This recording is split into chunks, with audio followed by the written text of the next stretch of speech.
Like I said at the top, we are constantly looking for ways to sort of assuage our fears about the aging process and particularly how it relates to the brain. So we have Dr. Corey Burchette here today. He's a clinical neuropsychologist with the New Jersey Memory Center right here in Verona, right? In Verona? Correct. Yeah. Yeah. Right. So Right off Compton Avenue. Yep. Thank you for coming. I didn't realize we have such a great resource so close to us. So that's fantastic. Yeah, you're very welcome. It's my pleasure to be here. So should I just jump right in? You can jump right in. I'm gonna let me just spotlight you so we can go through this process again. So make sure that you're if you do you have a preference of waiting? Do you want people to wait to the end for questions, or how do you want to do that? No, I'm totally fine. If you guys have questions that you want to jump in on, just jump in. I'm more than happy to try to answer them in Okay. the process here. All right, I'll keep my eye on the chat, and that way, if people have questions as we go, I'll jump in and ask for you, so that way you don't feel like you're interrupting our speaker. But again, put them in the chat. That works really well. Slideshow. I just want to make sure everybody can see the screen.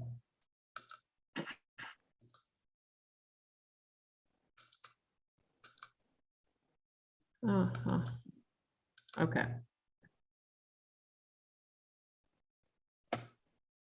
How come it's not working now? It worked so well before. You had it. It was close. There we go. Can you see it now? No, I see the list of recent items. Let me try it again because it just went away for some reason. PowerPoint, share. Can you see it? Yep, I can see it now. Okay. That's your title page. Yep. Yeah. Okay. All right. Perfect. So yeah, so essentially, I'm a neuropsychologist. I run the New Jersey Memory Center right in Verona, so right up the street from Montclair, right off of Bloomfield Avenue. And my goal today is just to kind of talk about what's the difference between normal aging versus dementia versus mild cognitive impairment. What's the difference? That's one of the big questions that I get from a lot of people when they're trying to set up appointments and when they're trying to go through the process. So I'll kind of work through all that information about what's to be expected for normal aging, what's expected to be if there's a mild cognitive impairment, and what reaches the threshold of dementia or Alzheimer's disease, and what's the difference between all those, because there's confusion a lot of times for people. So on the next slide, I'll just kind of give you a brief overview of what a neuropsychologist is. A lot of people don't have an idea about that. Mainly, if you are getting referred to see a neuropsychologist, you're usually getting referred by your a neurologist or by a primary care doc.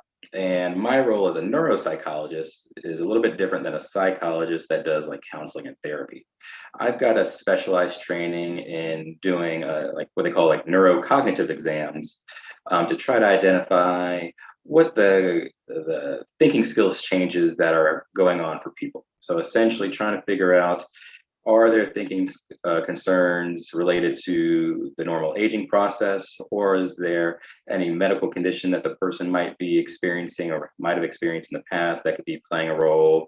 So Parkinson's disease or multiple sclerosis, or if you ever had a stroke, is that playing a role with cognition, or a recent head injury? Is there any after effects from that? Dementia, cancer, mainly medical based referrals is what I get individuals for in the practice. And so the way that the evaluation goes is trying to figure out, are the concerns related to normal aging? Like I was saying, is it related to the medical history? Are there any potential medication effects that you're experiencing? Is any of the cognitive concerns that the person might be experiencing related to psychological distress, severe anxiety or depression? Or has there been a big lifestyle transition or adjustment phase, as far as moving out out of your house? Did you lose a spouse or a loved one? Is there any grief or bereavement issues that are impacting cognition, or the cognitive concerns potentially related to like a dementia based off of the testing profile, or if there was any concerns about family history of dementia, and the person's wondering, is this happening to me? Okay. And so like on the next slide, I'll kind of go over like the testing benefits with you. Okay. So first with regards to cognition, what that means from a neuropsychological standpoint is just like the individual's thinking skills. So like the way that a person thinks, reasons, learns, picks up information over time, and trying to figure out if it reaches a level of cognitive impairment, that would mean that the person is having some difficulties in thinking or reasoning, memory, focus, that's impacting their ability to do their tasks in their daily life. Okay, so things that are impacting you more so than would be expected for your age. All right, so there's essentially like mild levels of impairment where there's just kind of slight changes over time, and then there's more of like a moderate stage, which is in between. And then like a severe level of cognitive impairment is like when you're losing that ability to do things independently and you're needing extra support from the outside, from family or friends or caregivers, because the cognitive abilities that you're having are misfiring at a much higher rate than would be expected for you. Okay. And so on the next one, we'll transition to the next slide. And we'll talk about kind of just aging and health. Like as far as your cognitive abilities go, it will depend on a couple of different factors.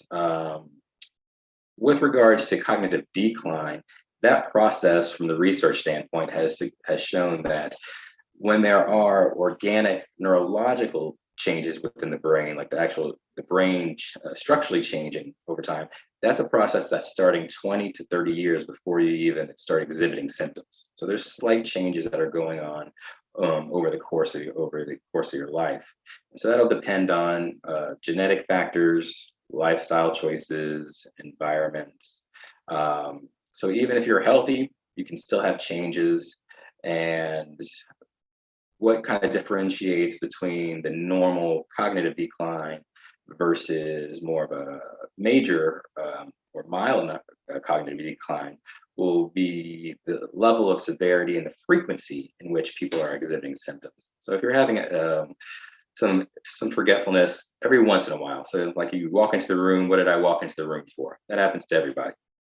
But if that starts happening every single time you walk into the room, and where did I put my keys? Where did I put my glasses? Where did I put my wallet or my purse? Once those start increasing in frequency, that could be more of a red flag that there's something organically or structurally changing in the brain that's causing cognitive issues for you. And it's not the fact that it's just a normal aging process. There could be something neurologically going on. Okay. While we continue to age over the course of our life, there's some areas that continue to be kind of like resistant as far as kind of decline goes. And so like your vocabulary abilities should continue to be pretty accessible for you. So you should be able to access old words or old definitions and still continue to build upon that. The creating new memories, you should be able to do that as far as just the healthy aging aspect of things. The ability to recall those memories is going to be dependent on a couple of different factors, and we'll kind of get into that a little bit here. But it could be how much emotional weight that you're or attachment it has to it. Also, like the hierarchy of importance that you put on it. So, like, not everything you feel that you need to remember is going to reach the top level of importance for you. Sometimes you kind of skim by things and you think you're paying attention, and it's kind of more superficial. And so that information at that bottom level that's more superficial or more glanced over, glazed over, you're probably not going to remember that as well, because you didn't put as much energy or effort into it. So it didn't kind of transfer across the memory system. Okay. But you want to try to do your best in your day-to-day life to protect your brain health. So this way you can try to push back on any of those cognitive declines that are are going to eventually happen to most people just because of the normal aging process. And so like on the next slide, I'll talk a little bit more about the cognitive related decline abilities that you'll see. So like I was saying, the one thing that kind of maintains across most individuals' lives is their vocabulary. So that your vocabulary, your word knowledge, your definitional knowledge, research has shown that that's one area that kind of increases and kind of stabilizes the longest out of all your cognitive abilities, okay?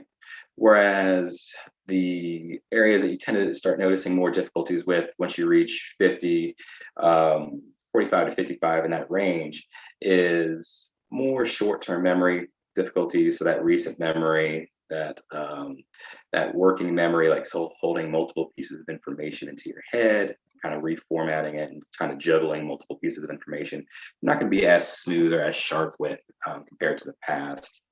And then like the language aspect of things. So there's going to be some more language difficulties for people as they get older. Some of that's normal, like some of that tip of the tongue forgetfulness or word finding. So you know the word, you just can't kind of pull it out. It's kind of stuck there. You might need a couple of seconds or a couple of minutes and then you can access it. So again, like those three things, the short-term memory, the complex attention or working memory, and then like the tip of the tongue things happens to everybody, and are usually the three things that people tend to notice the most once they're in their 50s to 60s, start having a little bit more difficulty with. Again, it's the frequency in which those things that are going on, which will determine whether it's just an age-related decline versus something else that could be more medically based or psychologically based that could be impacting their thinking skills. Okay. So next up, I'll go over kind of like what the other aspects of cognitive decline are, because it's not always just age related. One of the big things for people is a big concern that I see with is dementia. And so dementia essentially is just a diagnostic term that is kind of like this umbrella, and it has different points on it. Alzheimer's disease and Alzheimer's dementia is the most well-known and common form of it. Then there's also vascular dementia, which tends to impact people when they've had history of strokes, high blood pressure, cholesterol, seizures, heart attacks, thyroid problems, things that can cause vascular changes in the brain. So like the blood pathways in the brain. Then there's like Lewy body dementia, there's Parkinson's dementia, there's frontal temporal dementia. So there's lots of different forms of dementia. And each one has a slightly different cognitive profile as far as kind of like on neuropsychological testing. So like for an Alzheimer's disease type presentation, for instance, what that would mean from my perspective, from a testing format, would be that the person would have like impaired memory, and then they would have difficulty like naming items, like generating the names of specific items that I show them. And they have a decrease in their like their day-to-day living skills knowledge. Okay, so those are the areas that tend to decrease for people, and they become a little bit more disoriented. They forget the season, the year, month. Some of that can be just because you're not doing much, may not be working anymore, you may not be looking at a calendar or looking at the newspaper to kind of jog your memory, so you can kind of lose track of time, which can be normal. But if you're really off, if you say it's 2010, but it's 2021, like those kind of things are more indicative of organic brain-related structures that might indicate like an Alzheimer's type presentation. Okay. And like the other diagnostic profiles, like the vascular, Lewy body, again, they all have their own neurocognitive profiles. And so what I do is in the testing process, try to figure out where people fall based off their medical history. Does their data suggest or help rule out any of those potential factors as well? Okay. Now there is an area that is in between what they like the diagnostic aspect of dementia is and age-related decline.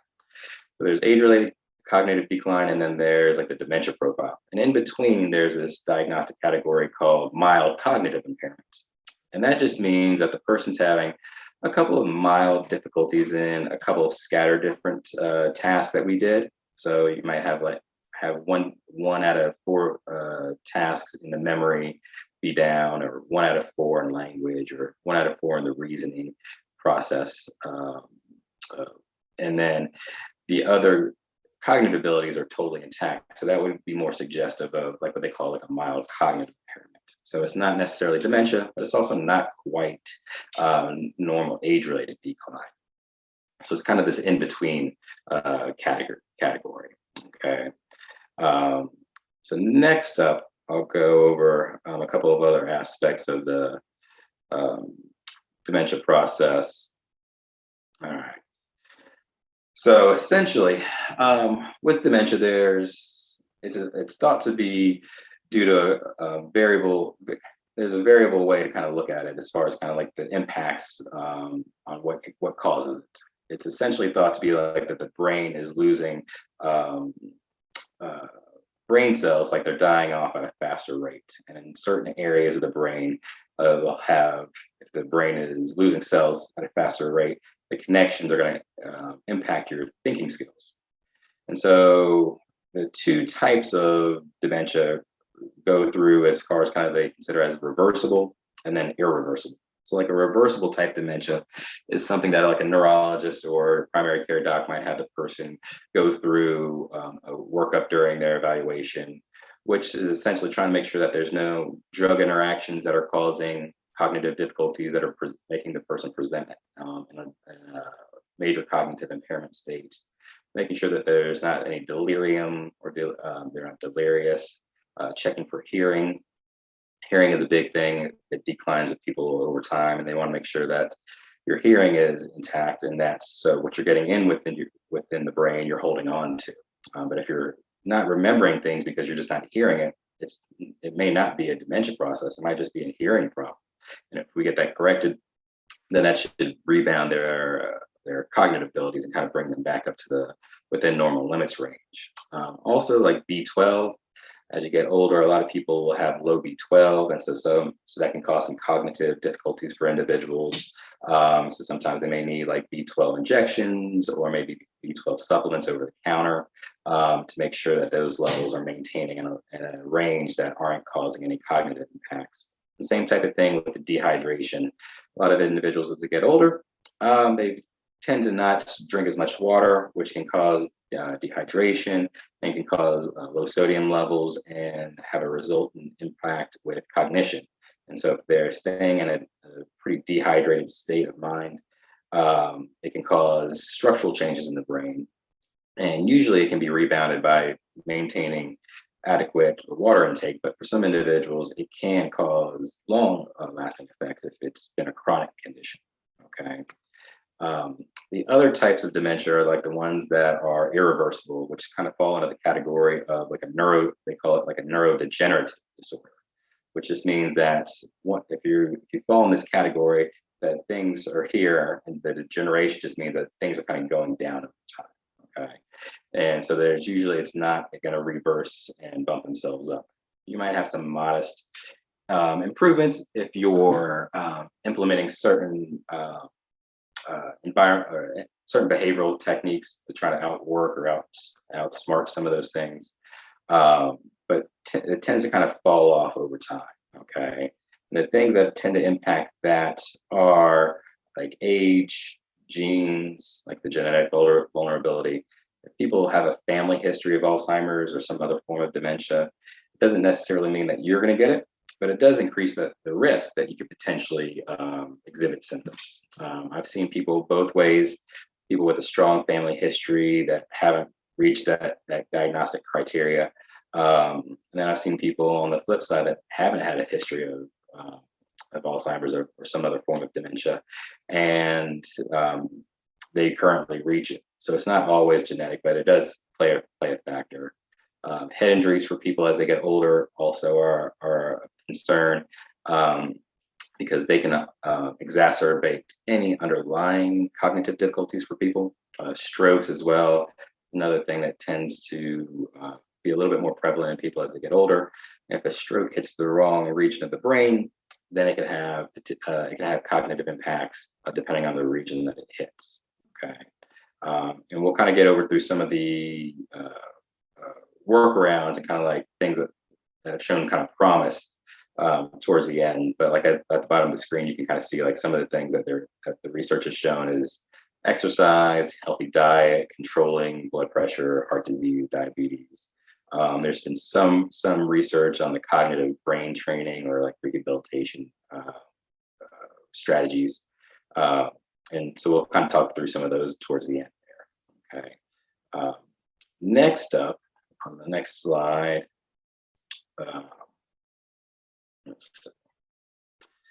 so like I was saying, that one of the parts of one of the concerns with the brain as you get older is that it's going to lose cells. And so everybody's brain shrinks as it gets older. So it has what they call like atrophy. Okay, so like on the left side of the screen, you'll see like an image of like what the brain would look like for a healthy brain. That's kind of just the normal age-related changes. And then on the right side is a picture of what a severe level of like Alzheimer's disease would look like. So you can see that there's a lot more shrinkage that's going on in the brain. So like the neurons and the tangles that are in those regions have really kind of taken away and kind of and deteriorated, which causes a lot of that cognitive issue. Okay, with the brain itself, the frontal lobe part of the brain, so the front part of the brain, deals with problem solving.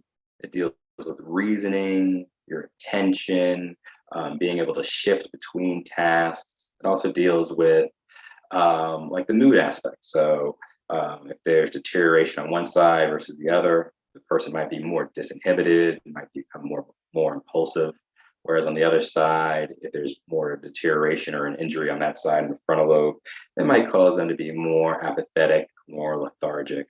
And that could just be related because those pathways in the brain have been deteriorated or misfiring because the connections have been shortened. Whereas like the temporal lobe on the sides of the brain, so the temporal lobes on the side, so the left side, if you're right-handed, primarily deals with like your verbal learning and memory, okay? Whereas the right side deals more with the visual learning and memory, okay? Also, it deals with, on the left side, some of like the verbal skills, so like expressive language, so being able to formulate words and express yourself clearly. It also has to deal with like your naming of items. You're like, oh, what's that item called? What's that called again? Pencil, or pass me that. And you're kind of struggling, kind of access the word. That's going to be more on the left temporal area. Okay. Whereas the middle part of the brain deals more so like with your motor movement. So it's going to deal like with fine motor skills, putting keys into the lock, doing buttons, those kind of tasks, writing. There's going to be more in the parietal region of the brain. And the occipital lobe in the back deals more so with like the visual processing. Okay, so like the way that your eyes are scanning and tracking things, being able to see information in the room and process it, making sure you're not distorting information. With an Alzheimer's type presentation, for instance, the area that tends to exhibit more structural change is more in the temporal and the frontal region. So it's more on the left and right side, but then also some in the front part of the brain as well. Whereas like the vascular types of dementia can just be dependent on your cardiovascular health and those risk factors. And so like an MRI of the brain, for instance, or a CT scan of the brain would be good to kind of see if there's been any damage in a certain region of the brain because of a stroke or high blood pressure or diabetes, thyroid problems, hypertension, and to try to identify if any of those regions have been impacted within the brain there. And so it can help out. Does that correlate with the testing to suggest that that's a link up, and it would be more evidence to support that type of difficulty. So whether it was like a mild vascular cognitive impairment or a major vascular cognitive impairment or like a vascular dementia, for instance. Okay. Let's see, what else do we have here? Next up, if we go to the next slide.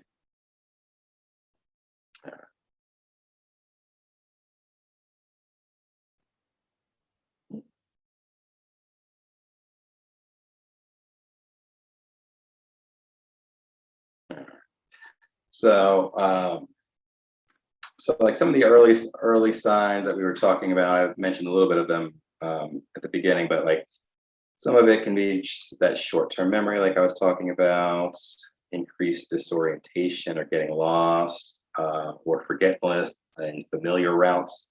So like well-known routes, if you start having difficulty remembering how to get from point A to point B, or if you're having more of those mental blips of like, how do I get there, having to exert more mental energy, that could be more of an early sign that things are kind of structurally changing.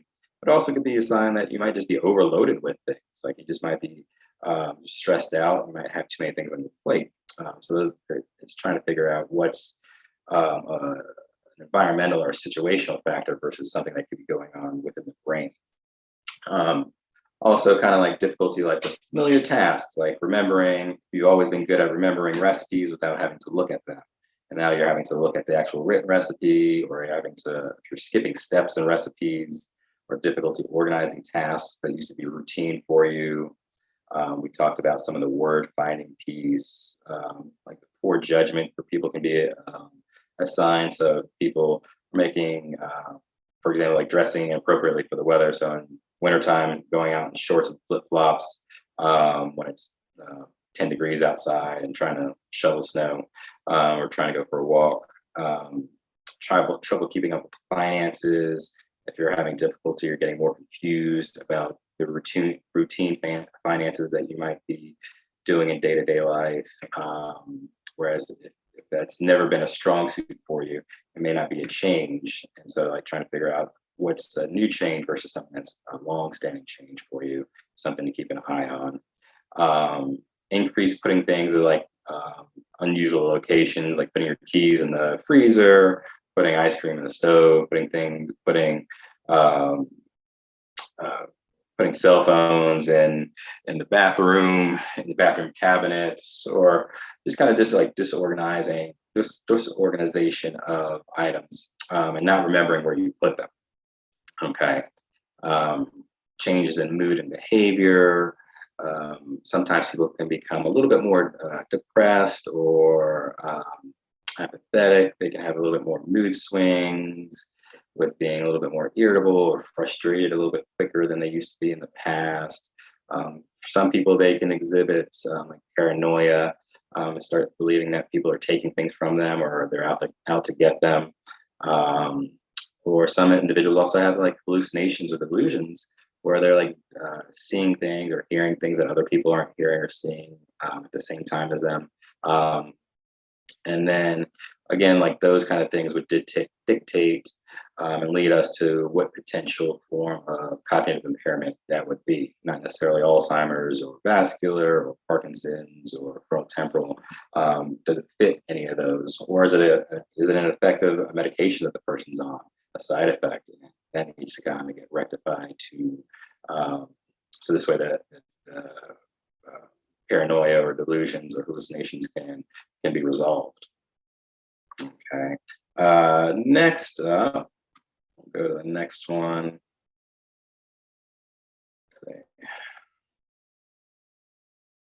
So as far as kind of like, there's some individuals that are like, if I have some major cognitive impairment going on, they figure like, what's the purpose of getting diagnosed? Like, it's not going to do me any good. Nothing's going to change.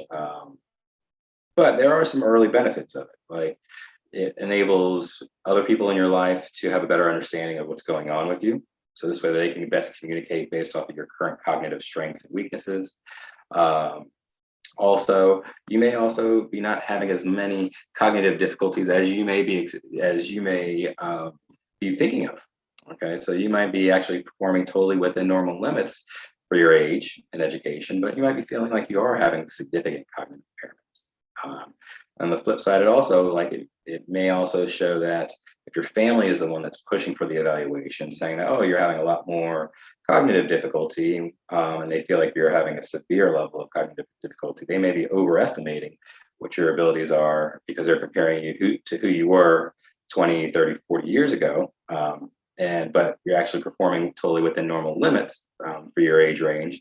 And so that it helps change their perspective on kind of how to interact with you that any of the things that they might be noticing are just the normal age-related changes, and not necessarily because it's a dementia process, for instance. You can also, getting an early diagnosis helps you kind of get a jump start on any power of attorney, any wills, living wills. So this way you have the cognitive capacity to make those decisions while your cognitive faculties are still intact. So this way you can put your wishes into that in a manner that will help you out in case things do progress down the line. And if you try to do it at that point, they may say that you're cognitively incapable of making those decisions at that point because of a severe cognitive impairment. So if you can make those decisions earlier on, it's better for you, and then better for the family or whoever you might be working with. Also, it helps you get the opportunity, if you ever want to participate in like clinical trials. Like one of the things that I used to do before I moved up to New Jersey was I worked at Georgetown Hospital in DC for their memory disorders clinic, and was part of their team that was doing the clinical trials for different medications to try to figure out what might be up and coming through the pipeline to help try to reverse or slow down the neurocognitive decline that people are having. And so like an early diagnosis will also allow you to possibly participate in one of those clinical trials. So this, depending on what your stage is, whether it was age-related or mild cognitive impairment or early stage or early stage of some form of dementia, you could potentially qualify for one study or another.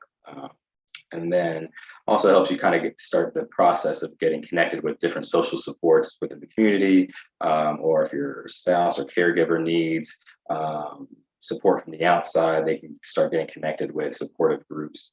So there's a couple of things that getting an early diagnosis can help you out with kind of navigating in day-to-day life. It makes it easier, so this way you're not having to make a lot of those decisions if things do progress down the line. All right, so next up,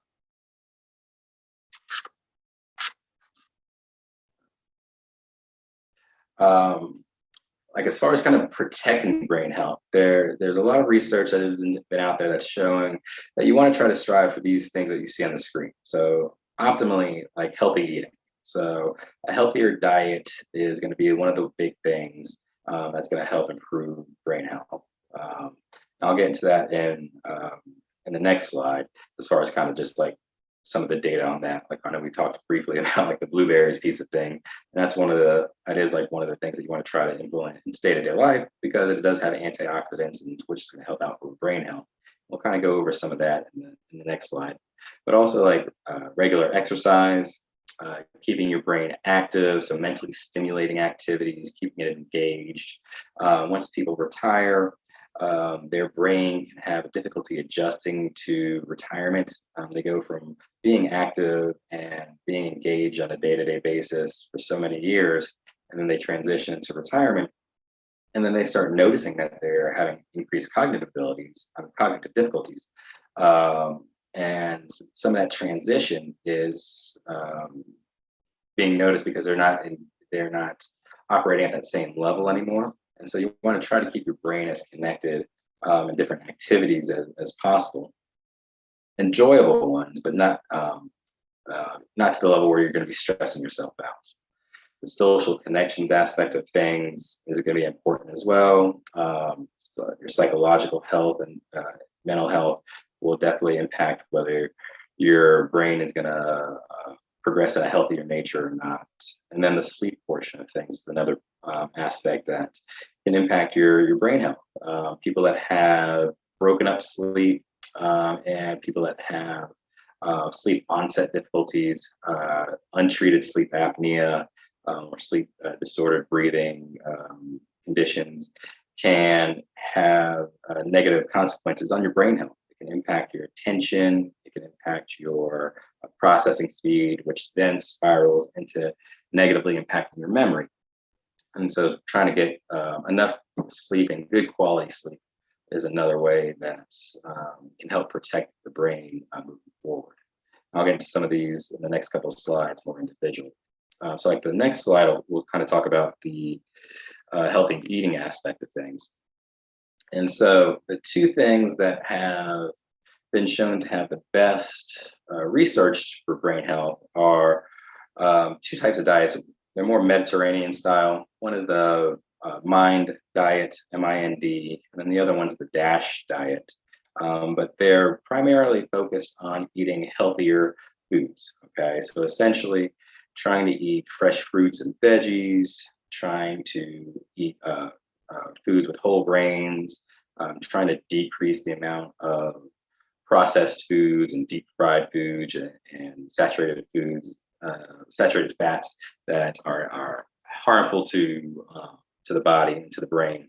The healthy saturated fats are going to be good, but like eating the deep fried foods and pastries and sweets can have negative consequences on your brain health. If people do have a harder time like getting off the sweet bandwagon, that's one of the hardest things for a lot of people. It's been shown that like if you can start substituting out smaller meals, so instead of eating ice cream or a donut or brownies and cookies or cake, like switch that out for something else, something healthier every once in a while, and then start to slowly make those changes over time, you're going to have a better chance of transitioning out rather than kind of just going cold turkey and not eating any of that. So just trying to be more mindful of the food that you're eating and the potential cognitive impacts they can have. It's harder for a lot of people in America and the Western diet because they're used to eating processed foods and foods that are heavily cooked in oils and not eating as healthier. And so it can be a little bit trickier to make those switches over time. One of the other things is like for fish, like eating fish and foods with omega-3s are supposed to be good for you. People don't like fish. Trying to do it more from a supplementary aspect, like has been shown to be almost as comparable. It's not quite as good as getting it straight from the source, but some people are like, I can't stand fish. I don't want to eat any of it for seafood.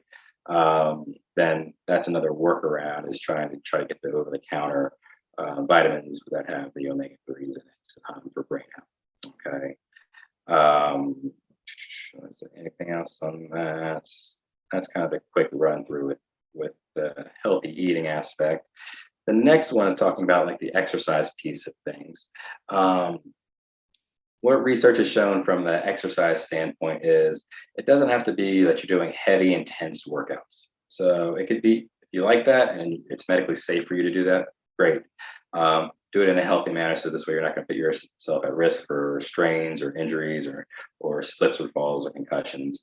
But it can also be like low intensity exercise where you're doing it more regularly. So it could be walking, walking around the house, walking up and down the block, walking up and down stairs.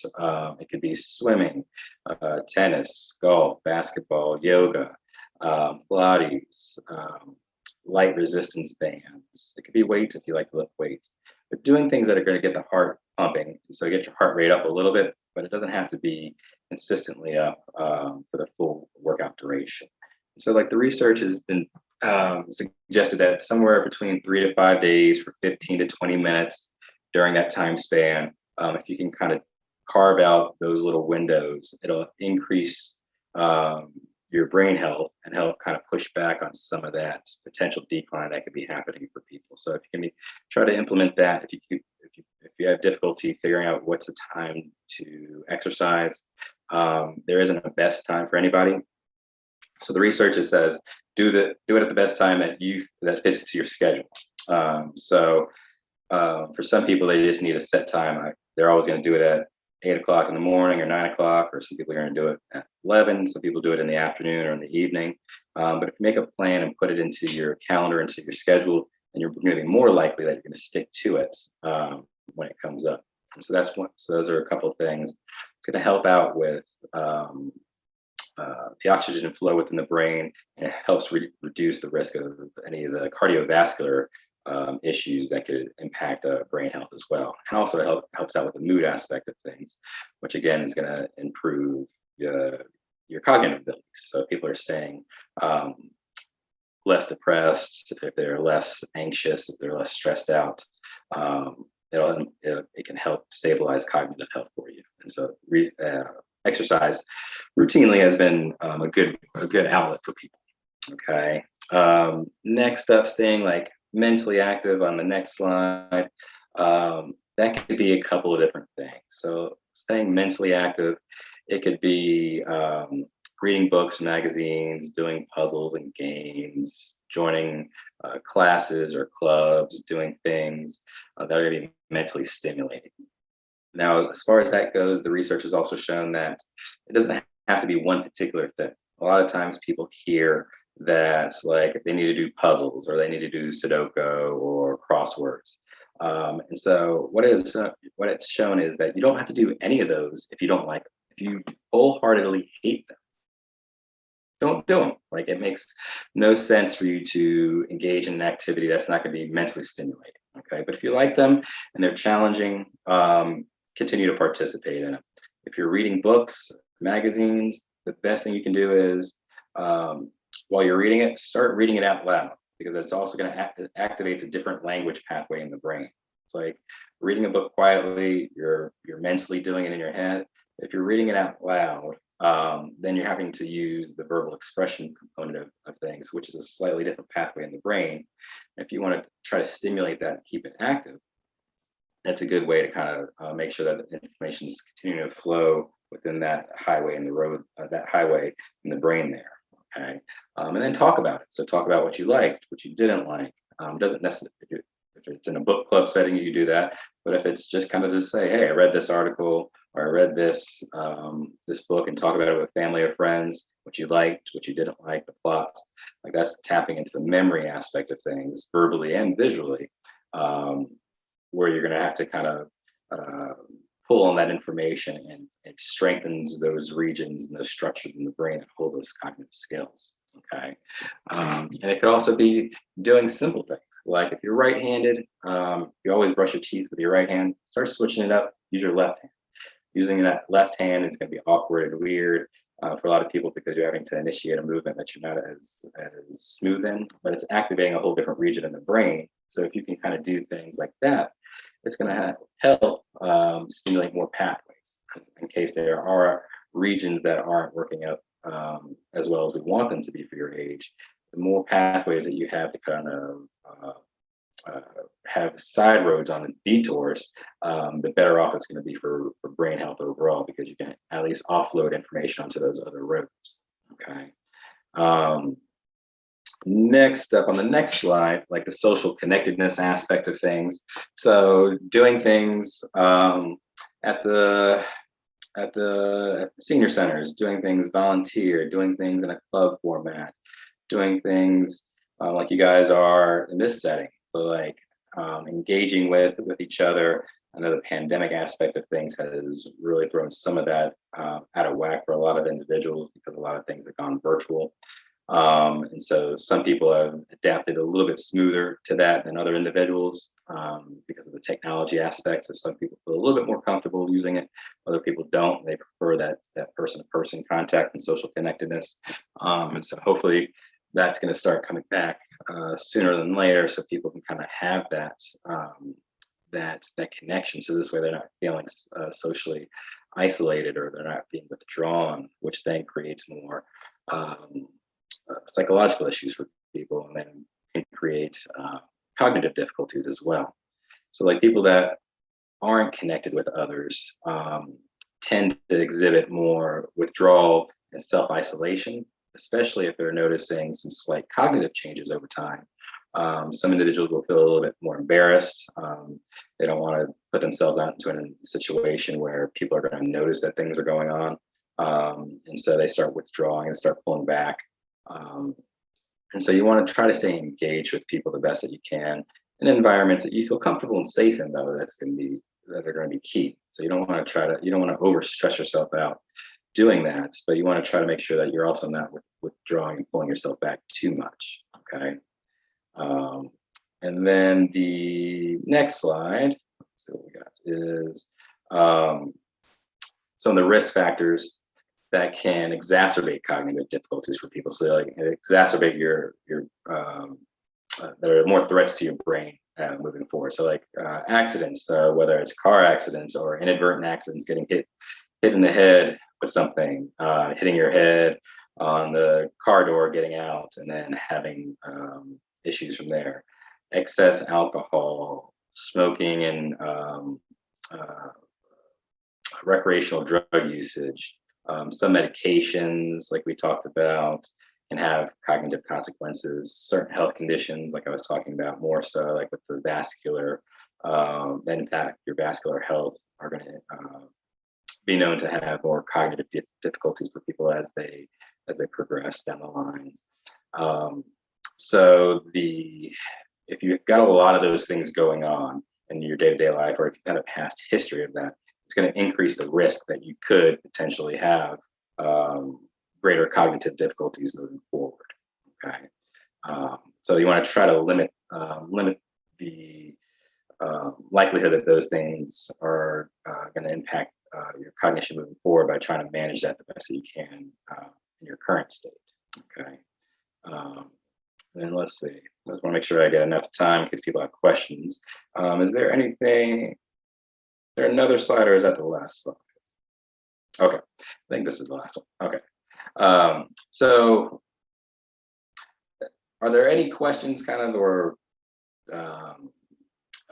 input or concerns that people have that they want to? I know I went over a lot of things. So I was trying to cover a lot of different aspects, but is there anything that people have that they wanted to kind of put out there?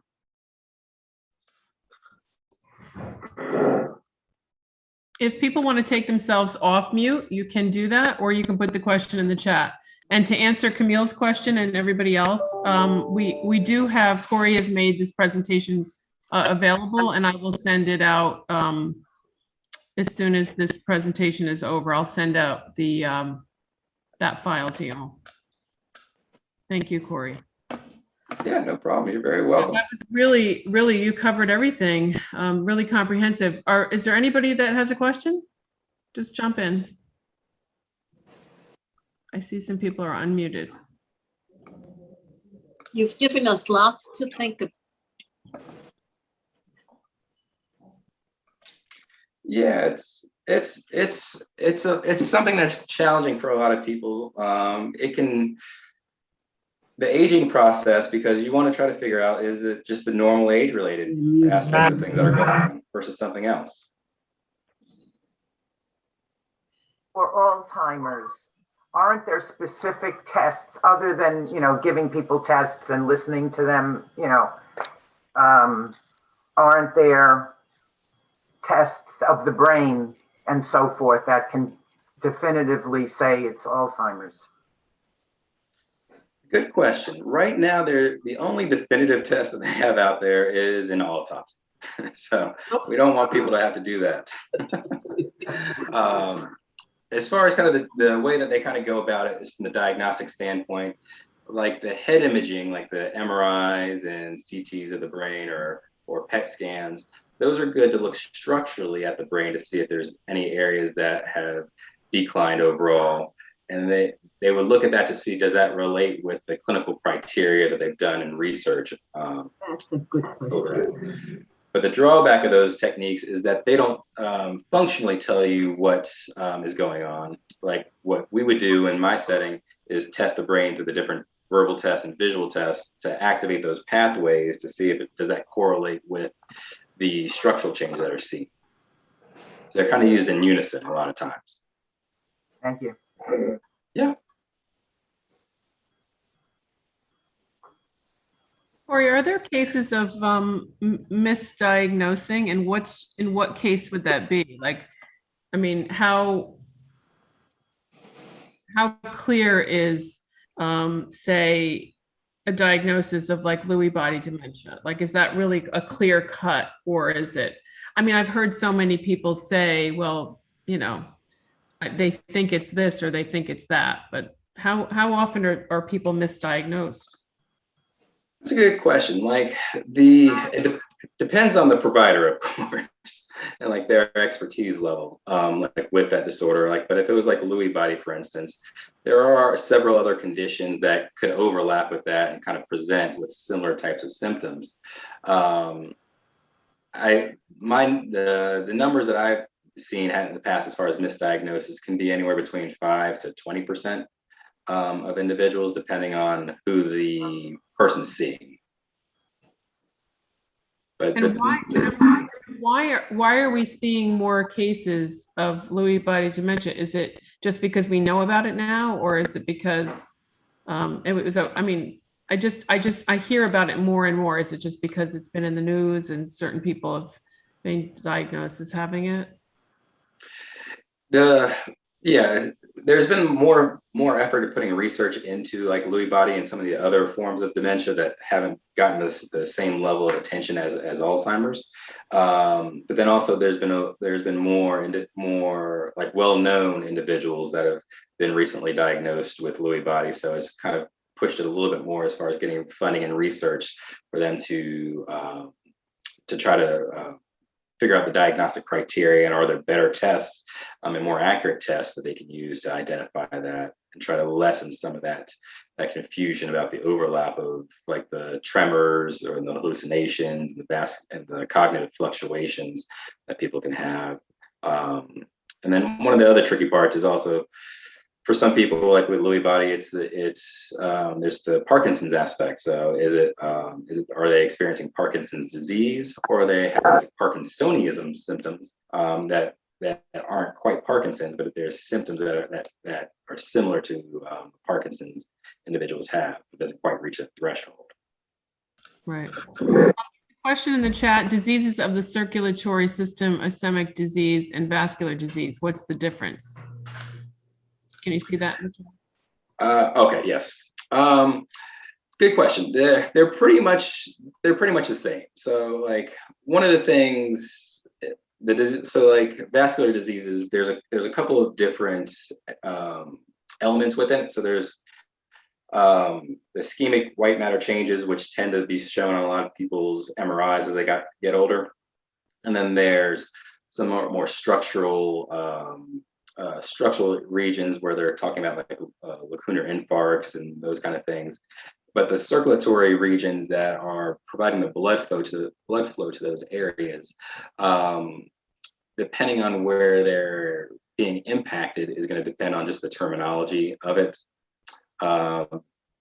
There's no predictability though with any of those vascular changes and vascular diseases that they're going to hit always just one region. So for some people, it's going to be more dispersed, wide range. But if there's lots of ischemic changes, which does happen with people, but if it's centralized in one area rather than dispersed, you're going to notice more difficulties in that region. If it's more dispersed, you're probably not going to notice as much cognitive difficulties because there's enough workarounds in different regions. So depending on the neurologist or primary care doctor you're working with, they may sweep it under the rug versus be more worried about it. That other question there, Corey, in the chat? From Joseph. As far as the hydrocephalus piece, the best well-known one and the most effective one is the shunt. With regards to that, though, like there is a concern of having to get a shunt placement because it does increase the concern that there could be cognitive effects post-surgery. And so depending on the person's age, that's something that they have to consider, and what their current cognitive status is, if there are any complications. There aren't any other well-known therapies that I'm aware of that are as effective or that would help lessen the hydrocephalus aspect of things within the brain. I think there's been they've tried to do some things with medication, but that hasn't shown to be quite as effective. Thank you, Corey. If there are no other questions, we will let Dr. Burchette go, and thank him so much for this really comprehensive breakdown. And you made it very accessible and very understandable. So thank you so much. We really appreciate it. I will send out Corey's contact information and the presentation highlights in the form of I think you had it sent to me in a PDF file, if I'm not mistaken, or a Word document. Yeah, I think I did a PDF. Yeah. I'll send that out as an attachment to everybody that participated here today. And for those people that couldn't make it, they'll get it too, as long as you signed up. All right. Thank you so much, Corey. Really appreciate it. All right. You're very welcome. It was a pleasure, guys. If anything else, just let me know. Okay.